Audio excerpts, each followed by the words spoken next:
Germaniya va Ukraina 4 milliard yevrolik harbiy hamkorlik bo'yicha kelishib oldi. Tramp butun dunyoni o'ziga qarshi qo'ymoqda.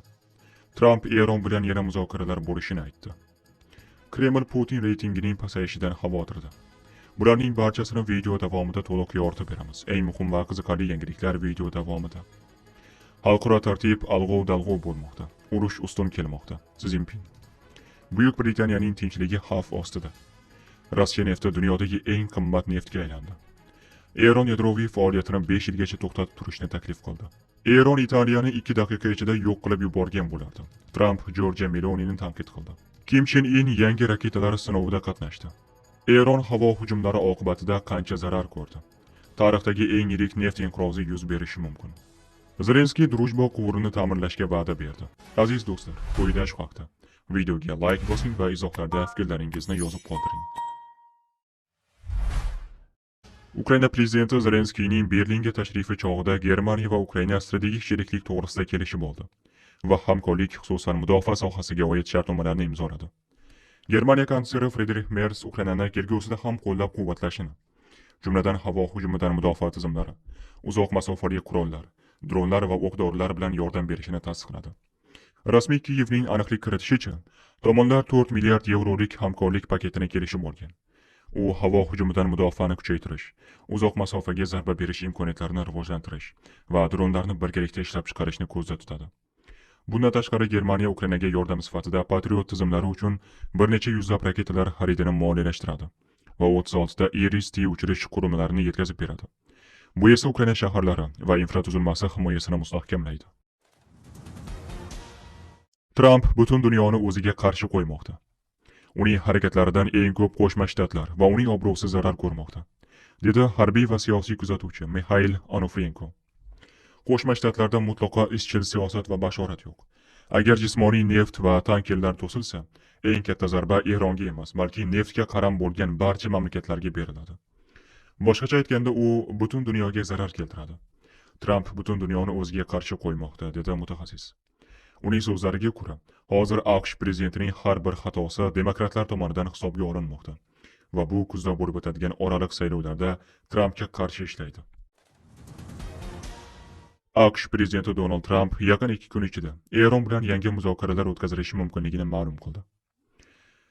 Prezidentning bu haqdagi so'zlarini New York Post nashri keltirdi. Uning aytishicha, uchrashuv Pokistonda bo'lib o'tishi ehtimoli yuqori, chunki bu jarayonda Pokiston vositachilik qilmoqda. Tramp telefon orqali bergan intervyusida, agar tomonlar Pokistonda qolsa, yaqin kunlarda muhim o'zgarishlar bo'lishi mumkinligini aytgan.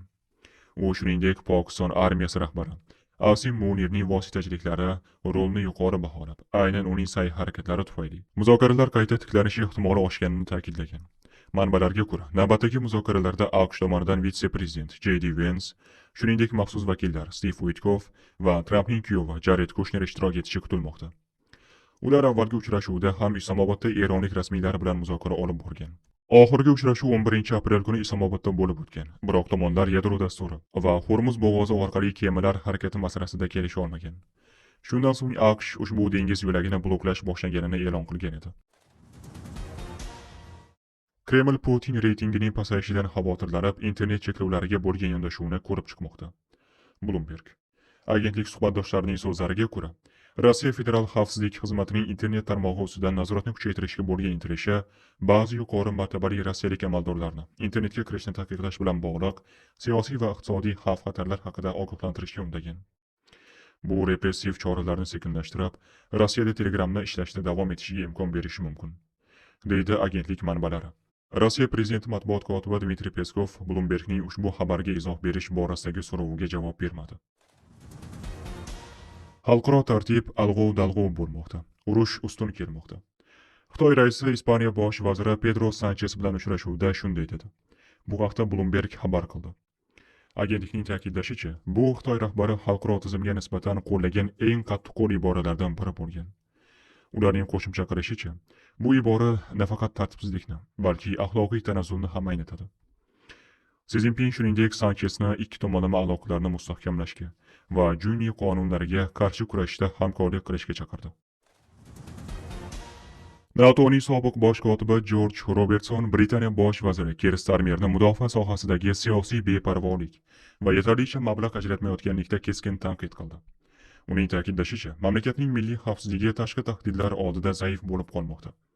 Robertson moliya vaziri Rachel Reevesni mudofaa xarajatlarini ijtimoiy ta'minot budjeti foydasiga qisqartirayotganlikda ayblab, buni vandalizm deb atadi. Uning fikricha, Ukrainadagi urush va Yaqin Sharqdagi keskinlik davrida mamlakat mudofaasiga zarur investitsiyalarni kiritmaslik og'ir oqibatlarga olib kelishi mumkin. ProFinance ma'lumotlariga ko'ra, dushanba kuni Urals narxining g'ayritabiiy o'sishini qayd etdi. Portal birja ma'lumotlariga ko'ra, Rossiya neftining narxi birdaniga 20%ga, $96 $114 ko'tarildi. Ommaviy axborot vositalarining ta'kidlashicha, bu holatning ikki ehtimoliy sababi bor. Kuzatuv tizimida nosozlik, biroq bu nosozlik juda uzoq davom etayotgani shubha uyg'otmoqda. Tramp tomonidan Hormuz bo'g'oziga kiritilgan blokada fonida Rossiya nefti narxining haqiqiy o'sishi.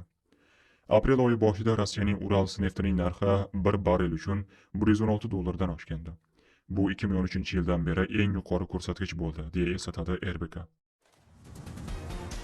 New York Times nashrining xabar berishicha, Eron uranni boyitishni 5 yilgacha to'xtatib turishni taklif etgan. Biroq AQSh o'tgan dam olish kunlari Pokistonda bo'lib o'tgan muzokaralarda bu muddatni 20 yilga uzaytirishni talab qilgan. Xabarga ko'ra, Tramp ma'muriyati Tehron va Washington rasmiylariga tayangan holda 5 yillik taklifni rad etgan. Gazetaning yozishicha, muzokaralar davomida tomonlar yadroviy faoliyatni to'xtatib turish bo'yicha takliflar bilan almashgan bo'lsa-da, kelishuv muddati masalasida qarashlar hamon bir-biridan ancha yiroq bo'lib qolmoqda. Shuningdek, AQSh Eron portlarini blokada qilishni boshlaganiga qaramay, muzokaralar tinchlik kelishuviga olib boradigan yo'l mavjud bo'lishi mumkinligini ko'rsatgan, deyiladi xabarda. Italiya bosh vaziri Giorgia Meloni AQSh prezidenti Donald Trampni Rim papasini tanqid qilgani uchun aybladi. Tramp esa bunga javoban Italiyani Eron yadro quroli bilan qo'rqitdi. Bu haqda Tramp Corriere nashriga bergan intervyusida ma'lum qildi. Avvalroq Giorgia Meloni Trampning Rim papasiga nisbatan aytgan tanqidiy fikrlarini qabul qilib bo'lmas deb atagan edi. O'z navbatida AQSh prezidenti Melonining o'zini nishonga oldi. Uning o'zi qabul qilib bo'lmas shaxs, chunki u Eron yadro quroliga ega bo'lishiga befarq qaramoqda. Agar imkon topsa, Eron Italiyani 2 daqiqa ichida portlatib yuborgan bo'lardi, dedi Tramp. AQSh yetakchisi Italiya hukumat rahbarining bayonotlaridan shokda ekanini yashirmadi. Uning fikricha, Meloni endi avvalgi inson emas va Italiya ham hech qachon avvalgidek davlat bo'lmaydi. Eksklyuziv 6 daqiqalik intervyu davomida Tramp Yevropadagi umumiy vaziyatga ham to'xtalib o'tdi. Uning ta'kidlashicha, immigratsiya Italiyani va butun Yevropani halokat yoqasiga olib kelmoqda. Tramp Yevropa noto'g'ri migratsiya va energetika siyosati bilan o'zini o'zi ichidan yo'q qilayotganini aytdi. Yevropaliklar dunyodagi eng qimmat energiya resurslari uchun pul to'layotgani, lekin o'zlari energiya oladigan Hormuz bo'g'ozi uchun kurashishga tayyor emasligi tanqid qilindi. AQSh prezidenti Yevropa ushbu bo'g'oz ochiq turishi uchun faqatgina Trampning o'zigagina tayanib qolganini aytdi. Tramp italiyaliklar va yevropaliklardan Yaqin Sharqqa minaga qarshi kemalar yuborishni so'ramagan haqidagi savolga kutilmagan javob berdi. Men ulardan nima xohlashsa shuni yuborishni so'radim, lekin ular buni istashmadi. Chunki NATO shunchaki qog'ozdagi yo'lbars, deya ta'kidladi u. Rim papasi Leo XIV tinchlikka chaqiriqlar haqida gapirar ekan, Tramp papaning Eron keltirib chiqarayotgan yadroviy xavfni tushunmasligini aytdi. U buni tushunmaydi va urush haqida gapirmasligi kerak. Chunki u yerda nimalar bo'layotgani haqida hech qanday tasavvurga ega emas. Papa o'tgan oyda Eronda 42 ming namoyishchi o'ldirilganini bilmaydi, deya so'zlarini yakunladi AQSh prezidenti. Shimoliy Koreya 12 aprel kuni harbiy kemalarga qarshi strategik qanotli raketalarni sinovdan o'tkazdi. Mamlakat yetakchisi Kim Chen In dengiz qo'mondonlari bilan sinov jarayonida qatnashdi. Bu haqda Reuters xabar berdi. Sinovlarda jami 2 ta qanotli raketa va 3 ta harbiy kemaga qarshi raketalar ishtirok etgan. Bu ekipajni raketalar uchirish tartib taomillariga o'rgatish, modernizatsiya qilingan navigatsiya tizimlarining aniqligini baholashga qaratilgan. Raketalar mamlakatning g'arbiy qirg'oqlari uzra taxminan 7869 dan 7920 soniyagacha. Harbiy kemalarga qarshi raketalar esa taxminan 1960 dan 1973 soniyagacha uchib, o'z nishoniga o'ta aniqlik bilan zarba bergan. Kim Chen Inga shu kunning o'zida qurilayotgan 2 ta esminetsning qurol-yarog' tizimi rejalari haqida ma'lumot berilgan. Shimoliy Koreya rahbari yadroviy urushdan tiyib turish vositalarini kuchaytirish ustuvor vazifaligini aytgan. U strategik va taktik zarba berish qobiliyatini hamda tezkor javob berishga tayyorlikni oshirishga chaqirgan. Eron, AQSh va Isroil havo hujumlaridan yetkazilgan zararni 270 milliard dollarga baholamoqda. Bu haqda hukumat rasmiy vakili Fotima Mohajirani Renavustiga bergan intervyusida ma'lum qildi. Dastlabki va xomaki raqamlar hozirgi vaqtgacha yetkazilgan zarar 270 milliard dollar ekani ko'rsatmoqda. Mohajiraning so'zlariga ko'ra, hukumatning iqtisodiy bloki aniqroq miqdorni bir necha bosqichdan iborat jarayon orqali belgilaydi. Ulardan birinchisi bevosita binolarga yetkazilgan zararni baholash. Ikkinchisi budjet daromadlarining yo'qotishlari va sanoat obyektlari faoliyatining to'xtatilishi oqibatlari hisoblanadi. Ta'kidlanishicha, AQSh tomonidan Eronga yetkazilgan zarar uchun tovon to'lash masalasi Eron muzokaralar guruhi shug'ullanayotgan mavzulardan biridir. Bu masala yaqinda Islomobodda bo'lib o'tgan muzokaralarda ham o'rtaga tashlangan. Biz albatta qonuniy usullar bilan xalqimizning huquqlarini himoya qilamiz. Bu Minox maktabida yaqinlarimizning to'kilgan qoni uchun tovon puli to'lanishiga ham taalluqli, dedi Muhojirani.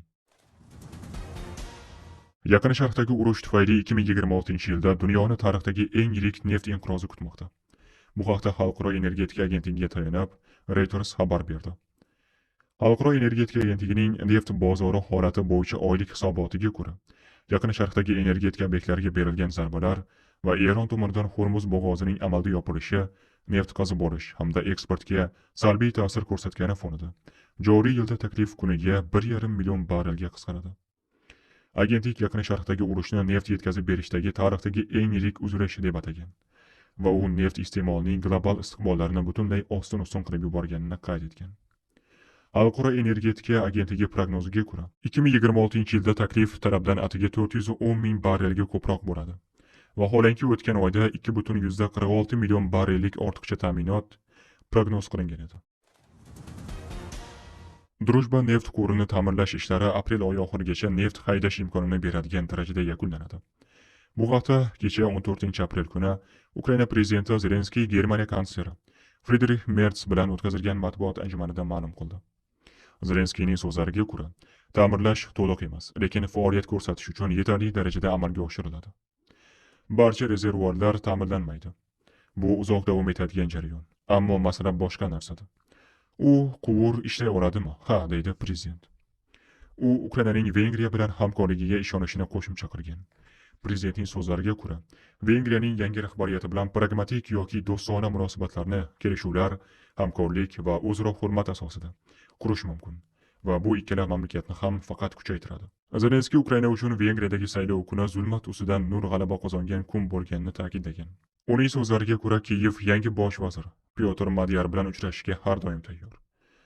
Ma'lumot uchun, Drujba neft quvurining janubiy tarmog'i orqali Vengriya va Slovakiyaga neft yetkazib berish joriy yil yanvar oyi oxirida to'xtagan edi. Kiyev Ukraina hududidagi quvurda nosozlik yuz berganini ma'lum qilgan. Biroq Budapesht va Bratislava Ukrainani energetik shantaj va yetkazib berishni ataylab to'xtatishda ayblagan. Zelenskiy